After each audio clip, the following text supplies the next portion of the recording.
Hello everyone, I am Reema Agarwal and welcome to my channel. Recently, Alia Bhatt has shared that she has been suffering from ADHD disorder since childhood.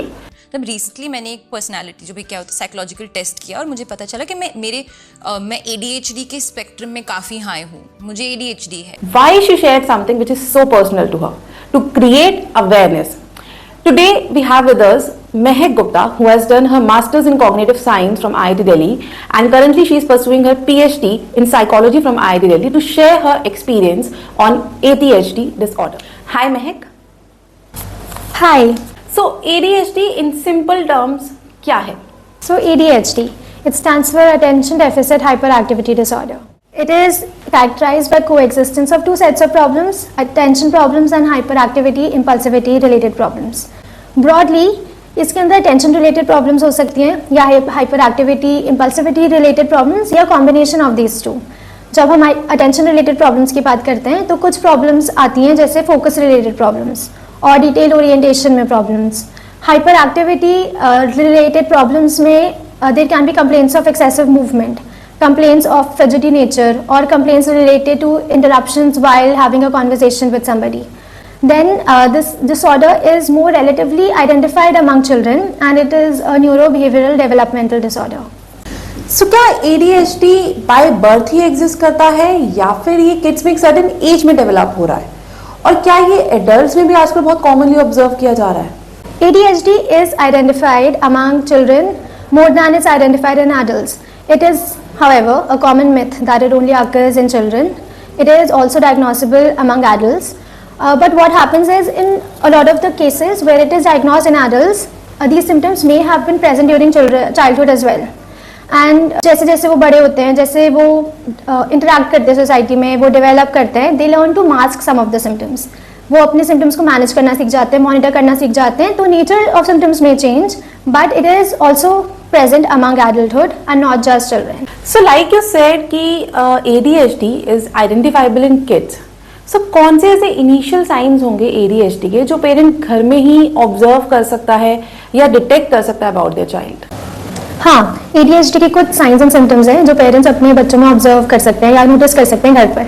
जैसे कि अगर हम attention related problems की बात करें तो बच्चे अपने स्कूल रिलेटेड एक्टिविटीज़ में केयरलेस मिस्टेक्स करते हो या फिर वो क्लोज अटेंशन नहीं दे पा रहे डिटेल्स पे, खेलते वक्त भी उनको अटेंशन रिलेटेड प्रॉब्लम आ रही हो, या फिर अगर आप उनको कुछ हाउस होल्ड चोर या फिर कुछ स्कूल वर्क असाइन करते हैं तो वो उसे कंप्लीट करने में उनको प्रॉब्लम्स आ रही हो. Even during class lectures they may get up from the seats a lot.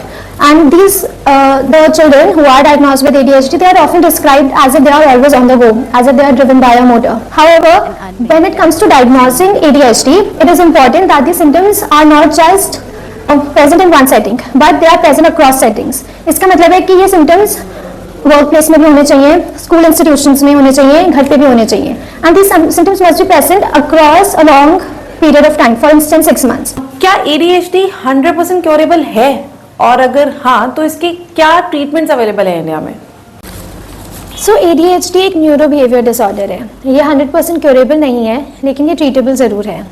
इसके जो सिम्टम्स है वो मैनेजेबल है और मॉनिटर किए जा सकते हैं. इसके अंदर कुछ ट्रीटमेंट्स है जैसे कि behaviour therapy, cognitive behaviour therapy, जहाँ पर आपके नेगेटिव और ऑटोमेटिक थॉट्स को आइडेंटिफाई और मैनेज करना सिखाते हैं. There are also other therapies such as social skills training और therapy through neuro feedback. And in therapies और ट्रीटमेंट्स के थ्रू ओवर टाइम सिम्टम्स में इम्प्रूवमेंट होती है. So like you said ADHD के मल्टीपल सिम्टम्स होते हैं. सो अगर एक इंडिविजुअल को एक सिम्टम डायग्नोज हो रहा है, ऑब्जर्व हो रहा है, तो उसको स्पेशलिस्ट को कंसल्ट करना चाहिए या फिर अगर मल्टीपल सिम्टम्स ऑब्जर्व हो रहे हैं तभी स्पेशलिस्ट के पास जाना चाहिए. एंड किस तरह के स्पेशलिस्ट को हमें कंसल्ट करना चाहिए? हाँ, हमने बहुत सारे सिम्टम्स के बारे में बात किया है, लेकिन अगर आपके बच्चे में मेजॉरिटी ऑफ दी सिम्टम्स दिख रहे हैं और बहुत लंबे टाइम तक रहे हैं और बहुत सेटिंग्स में दिख रहे हैं जैसे कि घर, स्कूल, तो एक कंसल्टेशन के लिए जाना चाहिए. कभी कभी कुछ ही मालअडैप्टिव बिहेवियर्स दिख रहे होते हैं जैसे कि बच्चा कॉन्सेंट्रेट नहीं कर रहा है या फिर एक जगह बैठ नहीं पा रहा है, तो भी एक इनिशियल कंसल्टेशन में कोई प्रॉब्लम नहीं है. There are behavioural interventions that target these maladaptive behaviours and over time lead to enhance social functioning and wellbeing. अगर ये सिम्टम्स आपको दिख रहे हैं, आइडेंटिफाई हो रहे हैं, तो आप मेंटल हेल्थ प्रैक्टिशनर्स के पास कंसल्टेशन के लिए जा सकते हैं जैसे कि counsellors, child psychologist, clinical psychologist जो डायग्नोज कर सकते हैं. ADHD एक ऐसा डिसऑर्डर है जो अर्ली डिटेक्ट हो सकता है और जिसके सिम्टम्स भी मैनेजेबल है। पॉपुलर मीडिया से खुद Alia Bhatt is one example who is excelling in her profession. It's just that with timely detection, some of the negative effects on work or social life can be improved.